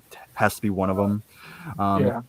I mean, you have probably the greatest opening, closing to a rock album, of course, and then even the songs in between are just as good. We can go over the songs, but again, a lot of these songs have been talked to death, but for good reason. But yeah, it's obviously my favorite Who album, like most people. But yeah, to me, there was no contest. I knew this was going to be number one even long before we got to this year. But there you go. Who's Next? Number one. All right. So 2 for 2 on Who's Next. Awesome. See if we keep this train rolling with you, Nick. You have any honorable, dishonorable mentions? I do. Not as much as Bryer, but I do. Sticky Fingers by the Stones. Fireball by Deep Purple. American Pie by Don McLean. Man Made Across the Water by Elton John. Trafalgar by the Bee Gees. Metal by Pink Floyd. Wildlife by Paul McCartney. Imagine by John Lennon. Blue by Joni Mitchell. Tapestry by Carole King. Teasing the Firecut by Cat Stevens. Distant Light by the Hollies. Fragile by Yes and Future Games by Fleetwood Mac. As for my dishonorable mention, yeah, it's gonna go to Maggot Brain by Funkadelic. We're going back to back.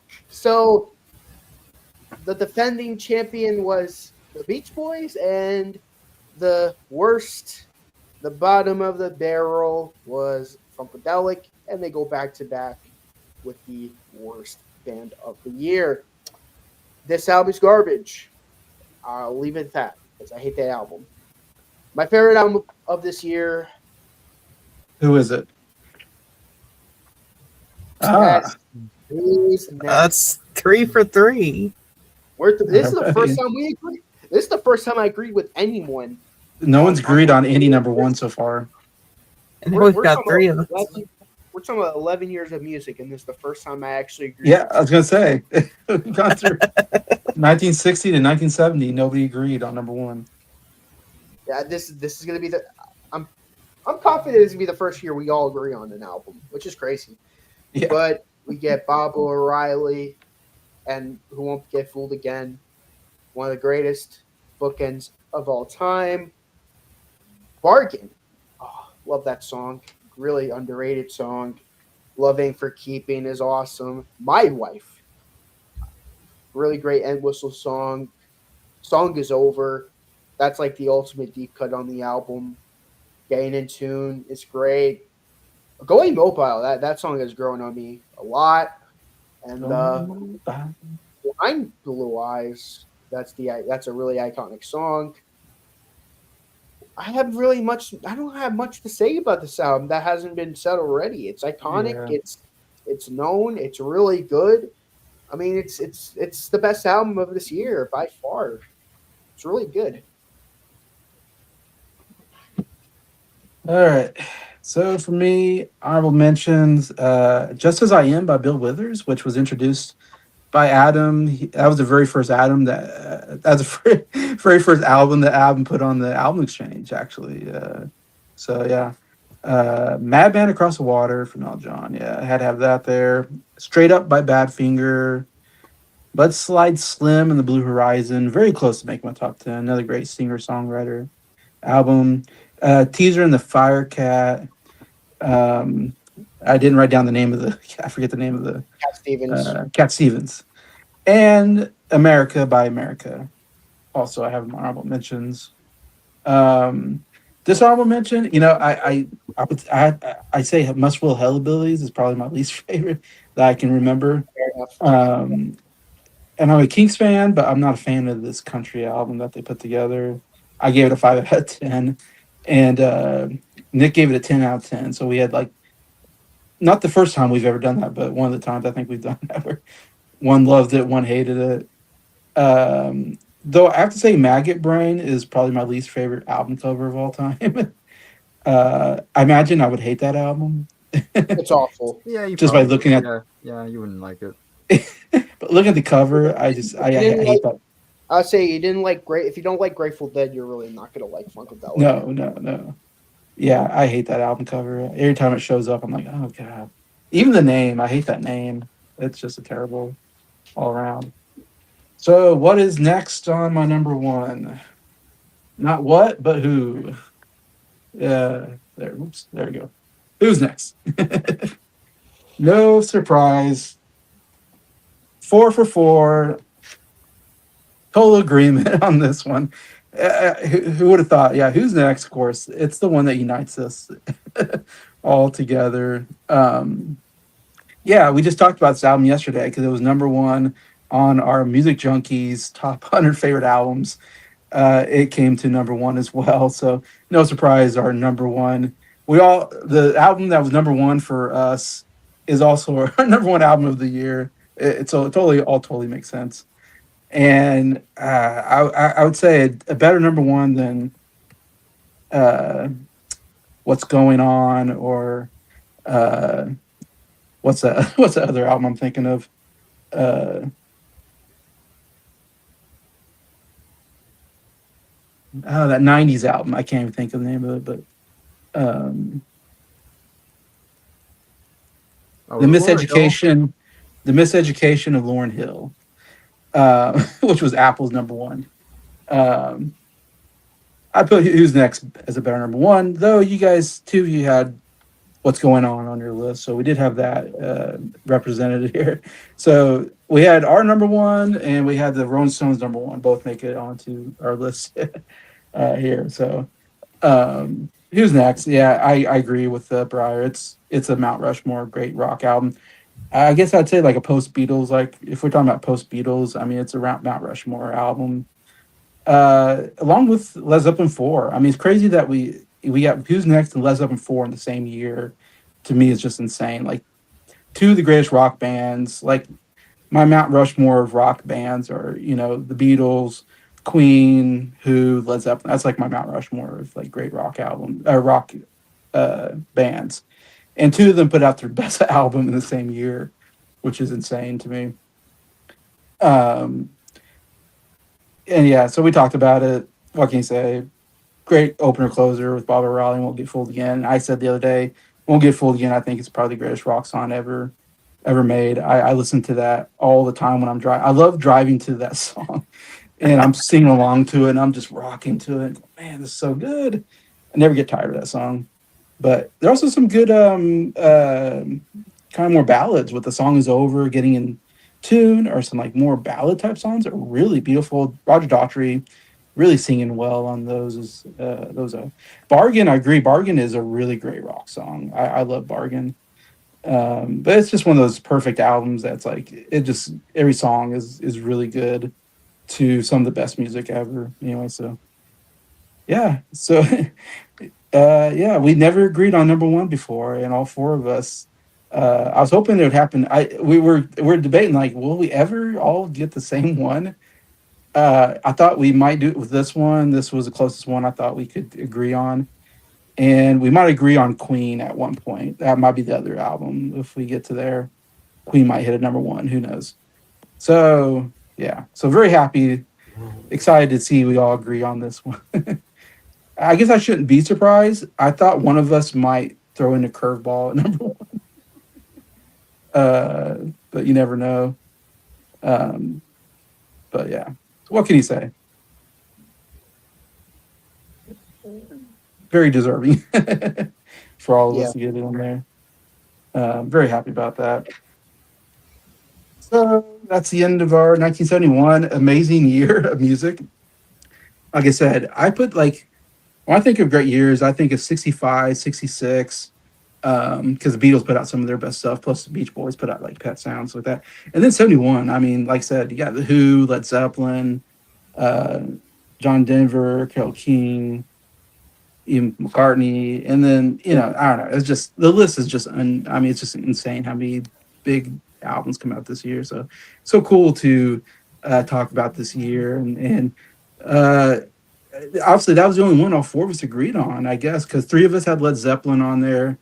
I think you three all had Genesis. I was going to say David Nursery Bowie. Crime.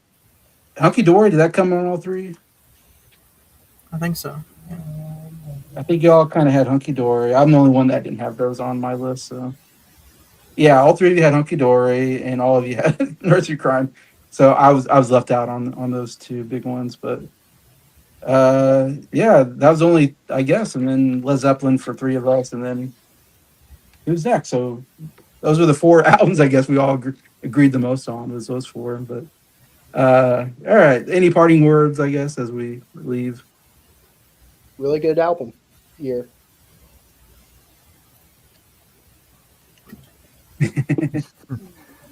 Yeah, just go ahead. Just look at yourself. You're fooling yourself. Oh, that's another song. Okay.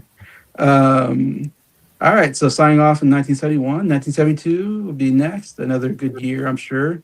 Got my list ready already for that one as well. And I'm excited to get to that one. So fun. Thank you to Scott from Sound Up Studios, Bryer from Bryer Music Showcase, and Nick from Towns of Fire 5 for joining me. I love doing this series.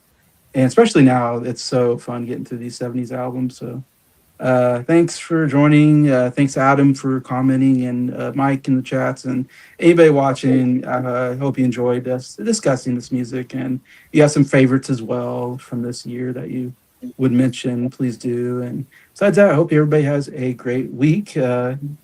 Hopefully, your team won, and we will see you later.